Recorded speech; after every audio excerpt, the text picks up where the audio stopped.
मुरैना में सबसे बड़ा मुद्दा है बेरोजगारी। बेरोजगारी यहाँ पे ना तो युवाओं के लिए कोई रोजगार है ना कुछ है।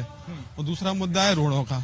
मुरैना में एमएस रोड के अलावा ऐसी कोई रोड नहीं है जिसपे वाहन अच्छे से चलाया जा सके। एक ही रोड है उस पर सारे वाहन चलते रहे, ई रिक्शा सब कुछ चलता रहता है।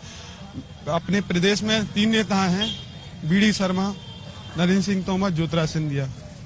प्रदेश के 3 बड़े नेता हैं, फिर भी मुरैना का विकास। मतलब बाजरे का भी रेट कम कर दिया इन्होंने। बाजरा मतलब कम से कम 2300 जाना, सरसों का रेट कम कर दिया। ठीक है, मतलब किसान कहाँ जाए। और तुम मतलब जो बीज मतलब प्राइवेट लिमिटेड कंपनी है वो अपना बीज बहुत महंगा देती है। किसान कहाँ जाए। 4400 रुपए ले रहे हैं, पहले कम से कम 6000 बिचा था, अब 4400 इतना रेट डाउन कर दिया है। बाजरे का 1800, पहले 2300-2400 गया था। अब बताओ आप कुछ जोड़ रहे थे।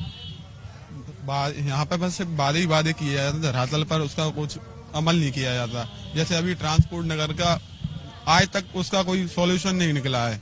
अभी सिर्फ उद्घाटन हो चुका है। मैं कह रहा हूँ जो मुरैना में चल रहा है ना, देश में जो बर्बादी हो रही है वो 3 लोग ही तो कर रहे हैं। पहली तो सरकारी मास्टर जो पढ़ाए हुए आते रिश्वत ले रहे हैं, बैठे रहते हैं। 25 का पास नहीं होंगे तो अपने कहेंगे बच्चा पढ़ रहा है, मजदूरी कर रहा है, बाकी नंबर आएंगे तो काट देंगे, तुमने पैसा जमा नहीं करे।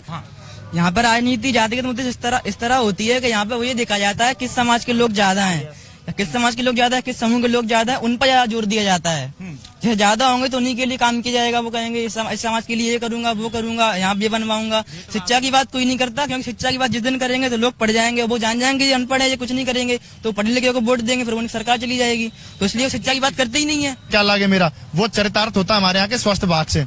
अगर आपको छोटी मोटी चोट, कोई समस्या, बीमारी है तो उनका सबसे पहला टारगेट रहता है आपको ग्वालियर रेफर करना। कोई भी छोटी मोटी समस्या हो जाए आप रात में चले जाइए। अगर आपको नशे के कारण कोई दिक्कत आ रही है या आपका एक्सीडेंट हो गया तो उनका पहला टारगेट होता है एक बार मरीज मर जाए यहाँ पे, वो दम तोड़ दे, लेकिन वो ग्वालियर जाना चाहिए। इनके ऊपर नहीं आना चाहिए कि मुरैना सरकारी अस्पताल में दम तोड़ा। दूसरा, अगर आपको अभी टाइम मिले तो आप कैमरा और माइक रख के जाइएगा। एक बार आप सामान्य मरीज बन के जाइएगा, आप बोलिए कि मेरी प्लेटलेट गिर रही है, आपको वहीं से सारी कहानी का पता चल जाएगा। हमारे मुंह से जानने की जरूरत ही नहीं है। आपको बेड नहीं मिलेगा वहां पे, आपको कोई समझाने वाला नहीं मिलेगा। एक डॉक्टर है यहाँ पे, डॉक्टर योगेश तिवारी, सभी जानते होंगे। वो कोरोना काल से वो एकदम से चर्चा में आए थे। वो एक ऐसे व्यक्ति है कि वो सरकारी अस्पताल के मरीजों को घर पे देखते हैं। सिर्फ जातिवाद के लिए चुनाव होता है। ऐसे कोई राज्य है, कोई राज्य है, इसलिए सिर्फ वहाँ पर अच्छी व्यवस्था है। हमारे यहाँ पर मतलब मध्य प्रदेश में जातिवाद के लिए चुनाव होता है। कोई किसी को कैंडिडेट नहीं देख रहा कि कौन कैंडिडेट है, वो तो ये देखता है अपना कौन है और दूसरा कौन है, सिर्फ ये देखता है। इसलिए यहाँ पर व्यवस्था अच्छी नहीं है। और दूसरे ऐसे केजरीवाल है, वो किसी को ये नहीं देखता कौन क्या है, उसको मतलब जो पनिशमेंट देनी है वो देता है। वो ये नहीं देख रहा मेरे रिश्तेदार मेरा कौन है, पर यहाँ पर सिर्फ अपनों को देखते हैं। अगर आप ये वीडियो YouTube पर देख रहे हैं तो हमारे चैनल को सब्सक्राइब करें और बेल आइकन को दबाना ना भूलें। अगर आप Facebook पर ये वीडियो देख रहे हैं तो हमारे पेज को लाइक करें।